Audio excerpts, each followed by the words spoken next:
क्या एक आम इंसान जो चींटी मारने से भी डरता हो, वो शहर के सबसे खूंखार अपराधियों का काल बन सकता है? क्या होता है जब कानून अंधा हो जाए और एक पिता को अपने मरते हुए बेटे को इंसाफ दिलाने के लिए खुद हैवान बनना पड़े? आज की कहानी है 180, एक ऐसी फिल्म जिसने रोंगटे खड़े कर दिए हैं। ये कहानी सिर्फ बदले की नहीं है, बल्कि एक इंसान के अंदर की मासूमियत के खत्म होने और एक शिकारी के जन्म लेने की है।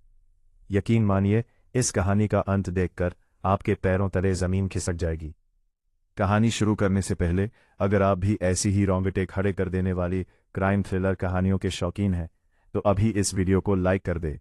और हाँ, हमारे इस छोटे से परिवार का हिस्सा बनने के लिए चैनल को सब्सक्राइब करके वो बेल आइकॉन जरूर दबा दे, ताकि अगली कहानी आपसे मिस न हो। अपने दोस्तों के साथ इसे शेयर करना न भूलें, क्योंकि ये कहानी आज सबको देखनी चाहिए। तो चलिए शुरू करते हैं। शहर की भागदौड़ भरी जिंदगी में जैक एक ऐसा नाम था जिसे कोई भी भीड़ में पहचान नहीं पाता। वो एक साधारण इंसान था, जिसकी दुनिया उसकी पत्नी सारा और उसके 7 साल के बेटे मांडला के इर्द गिर्द सिमटी हुई थी। वह एक ऐसा आदमी था जो रात को घर लौटकर अपने बेटे को कहानियां सुनाता था और सारा के साथ चाय की चुस्कियों में सुकून ढूंढता था। लेकिन उसे क्या पता था कि नियति ने उसके लिए एक ऐसी कहानी लिखी है जिसे वह कभी भी याद नहीं करना चाहेगा। उस दोपहर धूप बहुत तेज थी। जैक और मांडला अपनी पुरानी कार में घर लौट रहे थे। मांडला पीछे की सीट पर बैठा अपनी नई खिलौना कार से खेल रहा था और जैक रेडियो पर बज रहे धीमे संगीत का आनंद ले रहा था। अचानक एक काली बड़ी एसयूवी ने उनकी कार को बहुत ही करीब से ओवरटेक किया। जैक ने घबराहट में ब्रेक मारा, जिससे मांडला का खिलौना हाथ से छूटकर गिर गया। जैक ने चिढ़कर हॉर्न बजाया। यह एक बहुत ही सामान्य मानवीय प्रतिक्रिया थी, लेकिन सामने वाली गाड़ी चलाने वाले शख्स के लिए यह एक चुनौती बन गई। वह गाड़ी बीच सड़क पर रुक गई। जैक को लगा शायद कोई बहस होगी, शायद कोई माफी मांगेगा। लेकिन जब उस काली गाड़ी का दरवाजा खोला तो सड़क का तापमान अचानक गिरता हुआ महसूस हुआ। गाड़ी से 3 आदमी बाहर निकले। उनके चलने का तरीका और उनके चेहरे की बेरुखी बता रही थी कि वे शहर के आम नागरिक नहीं थे। उनका लीडर विक्टर एक ऐसा आदमी था जिसकी आंखों में दया का कोई नामो निशान नहीं था। वह सीधा जैक की खिड़की पर आया और शीशे पर जोर से प्रहार किया। जैक का दिल जोर जोर से धड़क रहा था। उसने खिड़की थोड़ी सी नीचे की और कहा, भाई, तुम गलत तरीके से गाड़ी चला रहे थे। मेरा बेटा डर गया है। विक्टर के चेहरे पर एक कुटिल मुस्कान आई। अभी तो तुमने डर देखा ही कहाँ है। अगले ही पल सड़क एक युद्ध के मैदान में तब्दील हो गई। उन लोगों ने जैक को कार से बाहर खींचा और उसे पीटना शुरू कर दिया। सड़क पर गाड़ियां गुजर रही थीं, लोग देख रहे थे, लेकिन कोई भी रोकने की हिम्मत नहीं कर रहा था। जैक की आंखों के सामने अंधेरा छा रहा था, लेकिन उसका ध्यान सिर्फ अपनी कार की पिछली सीट पर था, जहां मांडला चीख रहा था। जब जैक अधमरा होकर जमीन पर गिर गया, तब विक्टर के एक साथी ने गुस्से में आकर कार के पिछले शीशे पर एक भारी लोहे की रॉड से हमला किया। शीशा चकनाचूर हो गया और उसका एक बड़ा हिस्सा सीधे मांडला के सिर पर जा लगा। मांडला की चीख अचानक बंद हो गई। उन बदमाशों के लिए यह बस एक और सड़क हादसा था। वे अपनी गाड़ी में बैठे और वहां से रफू चक्कर हो गए, धूल के गुबार में पीछे एक बर्बाद फैमिली को छोड़ गए। जैक जब अस्पताल की सफेद और ठंडी गलियों में होश में आया, तो सबसे पहले उसे जो आवाज सुनाई दी वह उसकी पत्नी सारा की सिसकियां थीं। डॉक्टर ने जो कहा, उसने जैक के अंदर के इंसान को उसी क्षण मार दिया। मांडला कोमा में था। उसके बचने की संभावना बहुत कम थी, और अगर वह बच भी जाता तो शायद वह कभी पहले जैसा नहीं रह पाता। अगले कुछ दिन जैक के लिए एक धुंध की तरह थे। वह पुलिस स्टेशनों के चक्कर लगाता रहा। उसने उस काली गाड़ी का नंबर बताया, उन लोगों के चेहरे का हुलिया बताया, लेकिन पुलिस अफसर के चेहरे पर एक अजीब सी बेरसी थी। जैक, वे लोग द सिंडिकेट के सदस्य हैं। उन्हें छूने का मतलब है मौत को दावत देना। अदालत में गवाह नहीं टिकेंगे और सबूत गायब हो जाएंगे। जैक उस दिन पुलिस स्टेशन की सीढ़ियों पर बैठ गया। उसके कानों में अभी भी मांडला की वो आखिरी चीख गूंज रही थी। उसने महसूस किया कि जिस समाज और कानून पर उसे भरोसा था, वो सिर्फ कागजों पर मजबूत है। हकीकत की गलियों में सिर्फ ताकत की चलती है।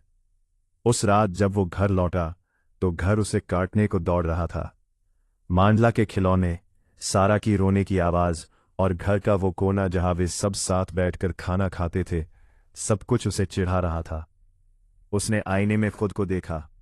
उसकी आंखें लाल थीं, चेहरा सूजा हुआ था और आत्मा टूट चुकी थी। उसने अपनी अलमारी के निचले हिस्से से एक पुराना बक्सा निकाला। उसमें उसके पिता की एक पुरानी पिस्तौल रखी थी, जिसे उसने कभी हाथ नहीं लगाया था। आज उस पिस्तौल का लोहा उसे ठंडा नहीं बल्कि जलता हुआ महसूस हो रहा था। जैक ने महसूस किया कि उसकी दुनिया 180 डिग्री घूम चुकी है।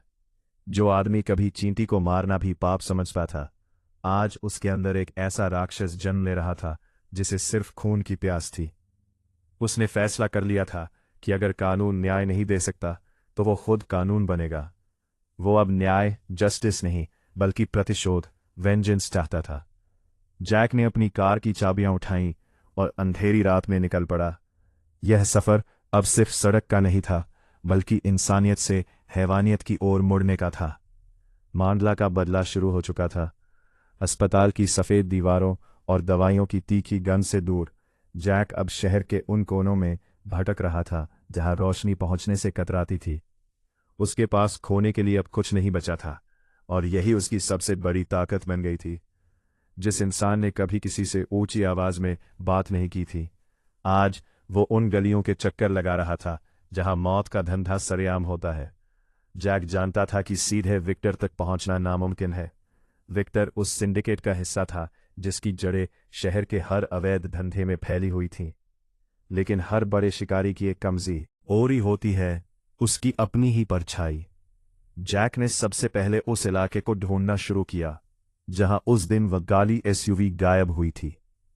उसने अपने हुलिये को पूरी तरह बदल लिया था। फटे हुए कपड़े, बढ़ी हुई दाढ़ी और आंखों में एक अजीब सी खामोशी। वह अब जैक नहीं बल्कि एक साया था। कई रातों तक वह उन स्ट्रीट गैंग्स पर नजर रखता रहा जो छोटी मोटी चोरियां और नशे का कारोबार करते थे। उसे पता था कि विक्टर जैसे लोग खुद अपने हाथ गंदे नहीं करते, वे अपने नीचे वालों से काम करवाते हैं। एक हफ्ते की मशक्कत के बाद उसे पहली सुराग मिली। एक पुराने गैरेज के पीछे जहां गाड़ियों के पुर्जे बदले जाते थे, उसने वही काली एसयूवी देखी। उसके दिल की धड़कनें तेज हो गईं। उसने देखा कि एक दुबला पतला लड़का जिसका नाम मिकी था, उस गाड़ी के नंबर प्लेट बदल रहा था। मिकी वही लड़का था जो उस दिन विक्टर के साथ गाड़ी में मौजूद था और जिसने मांडला की कार पर रॉड मारी थी। जैक के अंदर एक ज्वालामुखी फटा, लेकिन उसने खुद को काबू में रखा। उसने सीखा था कि गुस्सा अगर बिना योजना के हो तो वह खुद को ही जला देता है। उसने अंधेरा होने का इंतजार किया। रात के करीब 2 बजे जब मिकी गैरेज का काम खत्म करके अपनी पुरानी बाइक से घर की ओर निकला, जैक ने उसका पीछा किया। शहर के बाहरी इलाके में जहां सन्नाटा पसरा था, जैक ने अपनी गाड़ी मिकी की बाइक के सामने अड़ा दी। मिकी बुरी तरह घबरा गया। उसे लगा कि कोई पुलिस वाला है या फिर कोई विरोधी गैंग का सदस्य। रास्ता छोड़, मिकी ने चिल्लाते हुए अपनी कमर से एक छोटा चाकू निकाला।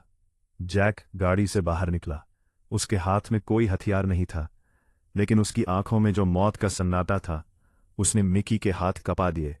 जैक ने बिना कुछ बोले मिकी की गर्दन दबोची और उसे पास की एक जर्जर दीवार से सटा दिया। उस दिन कार में पीछे बैठा बच्चा याद है? जैक की आवाज इतनी धीमी थी कि मिकी को उसे सुनने के लिए अपनी सांसें रोकनी पड़ी। मिकी का चेहरा पीला पड़ गया। उसे याद आ गया, वो एक हादसा था भाई, मैंने जानबूझकर नहीं किया। जैक ने मिकी की कलाई इतनी जोर से मरोड़ी कि हड्डी टूटने की आवाज सन्नाटे को चीर गई। मिकी की चीख निकलने ही वाली थी कि जैक ने उसका मुंह दबा दिया। हादसे गलतियों से होते हैं, नफरत से नहीं। तुमने जो किया वो नफरत थी। जैक ने मिकी को घसीटकर अपनी कार की डिक्की में डाल दिया और उसे एक सुनसान गोदाम में ले गया। वहां शुरू हुआ जैक का असली इम्तिहान। उसे मिकी से सिर्फ जानकारी नहीं चाहिए थी, उसे ये जानना था कि विक्टर कहाँ मिलता है, वो किसके लिए काम करता है और उसकी सुरक्षा कितनी मजबूत है। पूरी रात जैक ने मिकी से सच उगलवाया। हर चोट के साथ जैक के अंदर की मासूमियत मरती जा रही थी।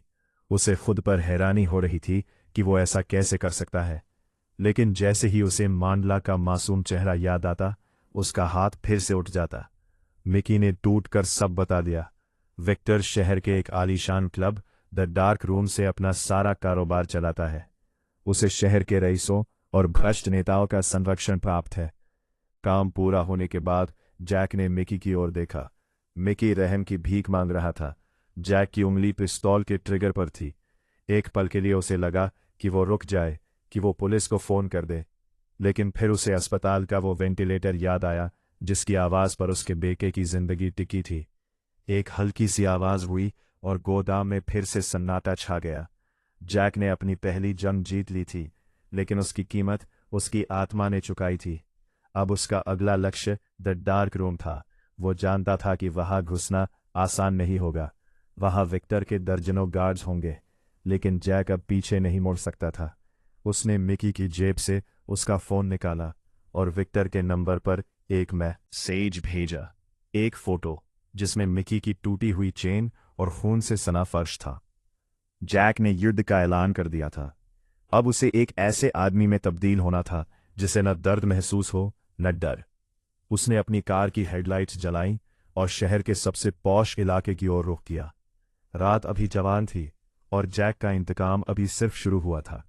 जैक दुश्मन के सबसे सुरक्षित ठिकाने में घुसने की योजना बनाता है और उसके सामने अंडरवर्ल्ड की कड़वी सच्चाई आती है।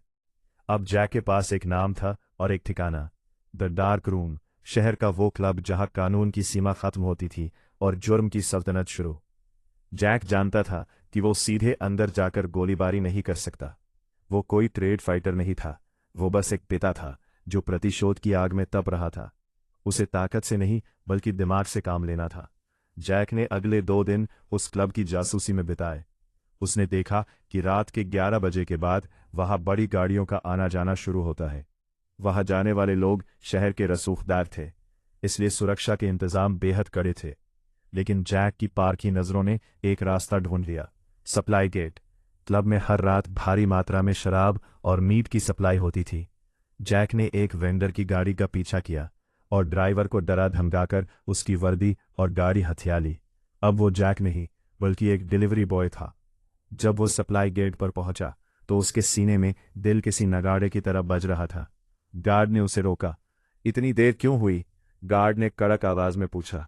जैक ने अपनी टोपी नीचे झुका ली और धीमी आवाज में कहा, रास्ते में टायर पंचर हो गया था साहब।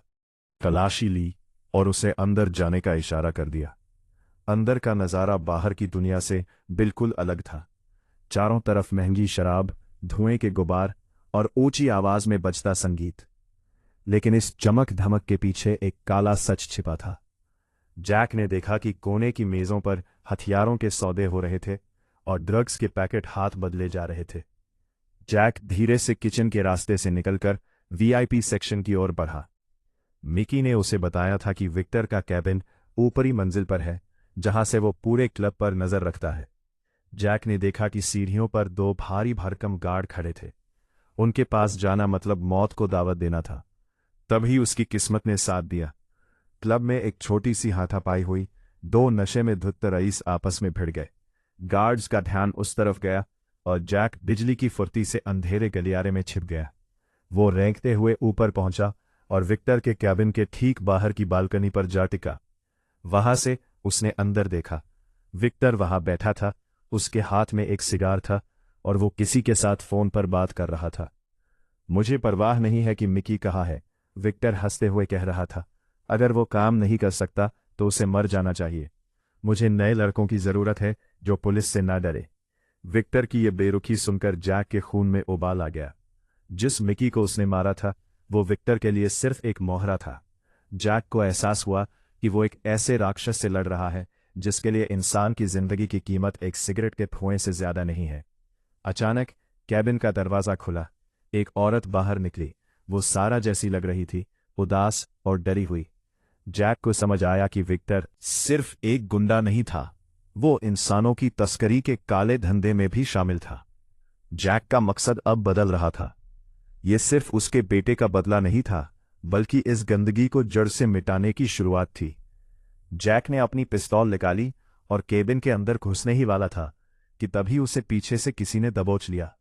वो एक गार्ड था जिसने जैक की हरकतें देख ली थीं। दोनों के बीच एक खामोश लेकिन घातक लड़ाई शुरू हुई। गार्ड जैक से कहीं ज्यादा ताकतवर था। उसने जैक का गला दबा दिया। जैक की आंखों के सामने अंधेरा छाने लगा, लेकिन तभी उसे मांडला की वो खिलौना कार याद आई जो खून से सनी हुई थी। जैक ने पास रखे एक कांच के एस्ट्रे को उठाया और पूरी ताकत से गार्ड के सिर पर दे मारा। गार्ड निढाल होकर गिर पड़ा। जैक हाफ रहा था, उसका शरीर कांप रहा था। शोर सुनकर अंदर से विक्टर की आवाज आई, कौन है बाहर? टाइगर, सब ठीक है। जैक ने खुद को संभाला। उसे समझ आ गया कि आज वो विक्टर को नहीं मार पाएगा, क्योंकि नीचे से और भी गार्ड्स ऊपर आ रहे थे। अगर वो आज पकड़ा गया तो मांडला को कभी न्याय नहीं मिलेगा। उसे भागना था, लेकिन खाली हाथ नहीं। उसने देखा कि केबिन के बाहर एक छोटा सा सर्वर रूम था। उसने जल्दी से एक पेन ड्राइव उठाई जो शायद किसी कंप्यूटर में लगी थी, और वहां से खिड़की के रास्ते नीचे कूद गया। वो गिरते पड़ते अपनी गाड़ी तक पहुंचा और वहां से निकल भागा। जब वो सुरक्षित स्थान पर पहुंचा तो उसने गहरी सांस ली और सोचा कि अब मांडला की जान बचाने के लिए उसे अगला कदम उठाना होगा। उस पेन ड्राइव में विक्टर के सभी काले धंधों, बेनामी संपत्ति और उन बड़े अधिकारियों के नाम थे जो उसे बचा रहे थे। जैक के पास अब एक ऐसा हथियार था जो विक्टर के पूरे साम्राज्य को हिला सकता था।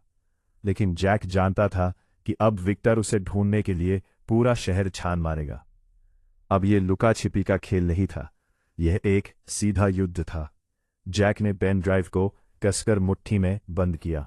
उसके चेहरे पर अब एक नई तरह की शांति थी, एक शिकारी की शांति। वो घर नहीं गया, क्योंकि घर अब सुरक्षित नहीं था। वो एक पुरानी वर्कशॉप में पहुंचा और अपनी कार के शीशे काले करने लगा। उसने अपनी पिस्तौल साफ की और अगली सुबह का इंतजार करने लगा। उसे पता था कि कल की सुबह या तो उसकी होगी या फिर विक्टर की चिता की। पेन ड्राइव में मौजूद डेटा एक टाइम बम की तरह था। जैक ने जब उसे खोलकर देखा तो उसके पैरों तले जमीन खिसक गई। उसमें सिर्फ पैसों का हिसाब नहीं था, बल्कि शहर के उन ऊंचे ओहदों पर बैठे लोगों की तस्वीरें और वीडियो थे जो विक्टर की कठपुतली बने हुए थे। जैक को अब समझ आया कि पुलिस उसे क्यों रोक रही थी। वो सिर्फ एक गुंडे से नहीं, बल्कि एक पूरे सिस्टम से लड़ रहा था। लेकिन विक्टर शांत बैठने वाला आदमी नहीं था। द डार्क रूम में हुई घुसपैठ ने उसे सतर्क कर दिया था। उसने अपने सबसे खतरनाक शार्प शूटर कैन को जैक के पीछे लगा दिया था। जैक एक पुराने गैरेज में अपनी अगली चाल सोच ही रहा था कि अचानक उसका फोन बजा। वो सारा का फोन था। जैक ने कांपते हाथों से फोन उठाया। जैक, तुम कहाँ हो? कुछ लोग घर आए हैं। वे मांडला के बारे में पूछ रहे हैं। सारा की आवाज में छटपटाहट और दहशत थी। जैक का दिल डूब गया। उसने एक बहुत बड़ी गलती कर दी थी। वो भूल गया था कि प्रतिशोध की इस आग में उसने अपने परिवार को ढाल नहीं बनाया था। सारा, मेरी बात ध्यान से सुनो। फोन काटो और पिछला दरवाजा खोलकर पड़ोसियों के घर की तरफ भागो। मैं आ रहा हूं। जैक ने अपनी कार स्टार्ट की और पागलों की तरह घर की ओर भागा। रास्ते में उसे महसूस हुआ कि एक काली बाइक उसका पीछा कर रही है। वो कैन था। कैन ने अपनी बाइक से जैक की कार पर फायरिंग शुरू कर दी। गोलियों की आवाज से सड़क पर हड़कंप मच गया। जैक ने स्टीयरिंग को तेजी से मोड़ा और अपनी कार को एक तंग गली में घुसा दिया। वहां एक जबरदस्त चेस शुरू हुआ। जैक, जो कभी एक सुरक्षित ड्राइवर माना जाता था, आज मौत की रफ्तार से गाड़ियां काट रहा था। उसने एक भारी ट्रक के नीचे से अपनी कार निकाली, जिससे पीछा कर रही बाइक को रुकना पड़ा। इस चंद सेकंड की बढ़त ने उसे उसके घर तक पहुंचा दिया। जब वो घर पहुंचा तो वहां सन्नाटा था। घर का दरवाजा टूटा हुआ था। जैक पिस्तौल तानकर अंदर घुसा। सारा, मांडला, वो चिल्लाया। अंदर कोई नहीं था, बस सारा का दुपट्टा जमीन पर पड़ा था और दीवारों पर गोलियों के निशान थे। जैक के घुटने जवाब दे गए। उसे लगा कि उसने सब कुछ खो दिया है। तभी उसे सिंक के नीचे से एक हल्की सी सरसराहट सुनाई दी। उसने धीरे से सिंक का दरवाजा खोला। वहां सारा छिपी हुई थी। उसने डर से अपनी आंखें बंद कर रखी थी। जैक को देखते ही वो उसके गले लग गई और फफक फफक कर रोने लगी। वे उसे ले गए। वे मांडला को अस्पताल से उठाकर ले गए। जैक के पैरों तले जमीन खिसक गई। विक्टर ने सबसे नीच हरकत की थी। उसने एक कोमा में पड़े मासूम बच्चे को अगवा कर लिया था ताकि जैक को घुटनों पर ला सके। तभी जैक के फोन पर एक वीडियो कॉल आया। स्क्रीन पर विक्टर का चेहरा था। उसके पीछे एक अस्पताल का बेड दिख रहा था जिस पर मांडला लेटा हुआ था। 180 डिग्री है ना जैक? विक्टर ठिठोली करते हुए बोला। तुमने मेरा डेटा चुराया, मेरे आदमी को मारा। अब हिसाब बराबर करने का वक्त है। आज रात 12 बजे पुराने शिपयार्ड पर आओ, अकेले। वो पेनड्राइव साथ लाना। अगर पुलिस की एक भी गाड़ी दिखी तो तुम्हारे बेटे का ऑक्सीजन मास्क हटा दिया जाएगा। कॉल कट गया। जैक के पास अब सोचने का समय नहीं था। सारा ने उसका हाथ पकड़ा। जैक, मत जाओ, वे तुम्हें मार देंगे। जैक ने सारा की आंखों में देखा। उन आंखों में अब आंसू नहीं, बल्कि एक विदा लेने वाली शांति थी। सारा, मैंने एक आम आदमी के रूप में मांडला को खो दिया था। अब एक पिता के रूप में उसे वापस लाने जा रहा हूं। अगर मैं ना लौटूं तो यह पेन ड्राइव प्रेस क्लब के उस पत्रकार को दे देना जिसका नाम मैंने पीछे लिखा है। जैक ने अपनी पिस्तौल में आखिरी मैगजीन लोड की। उसने अपनी कार की डिक्की से कुछ पुराने पटाखे और पेट्रोल के कैन निकाले।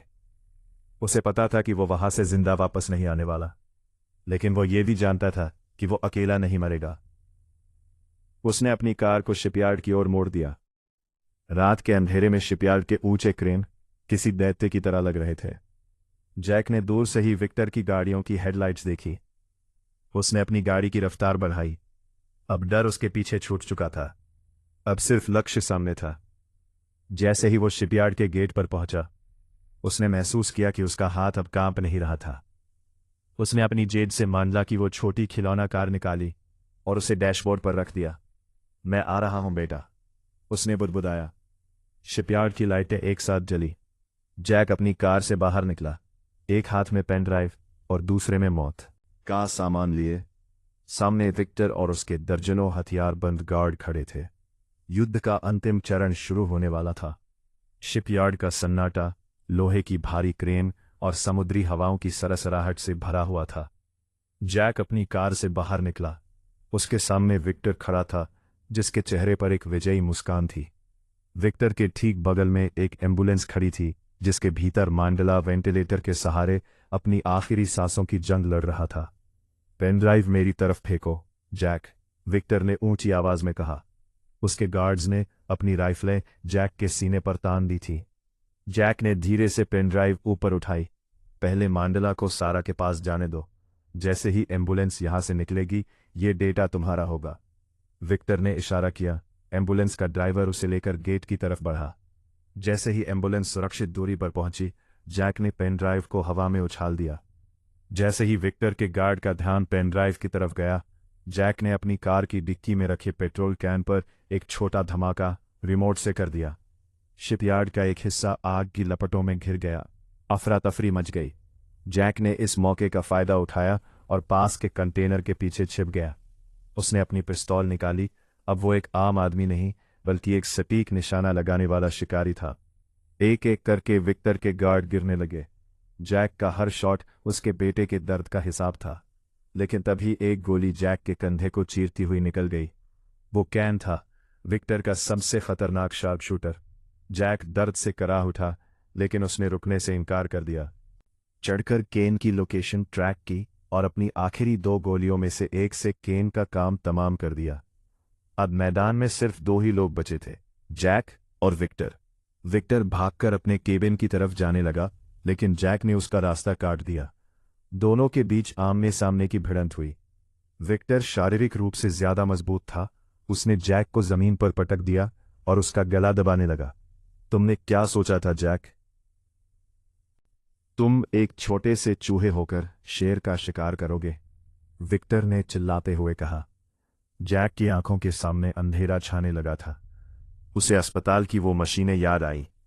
उसे मांडला का वो मासूम चेहरा याद आया। उसने अपनी पूरी ताकत बटोरी और अपनी जेब में छिपी हुई मांडला की उस टूटी हुई खिलौना कार को निकाला, जिसका एक सिरा नुकीला था। जैक ने उसे पूरी ताकत से विक्टर की गर्दन में उतार दिया। विक्टर की पकड़ ढीली पड़ गई। वो पीछे हटा, अपने गले से बहते खून को रोकने की कोशिश करने लगा।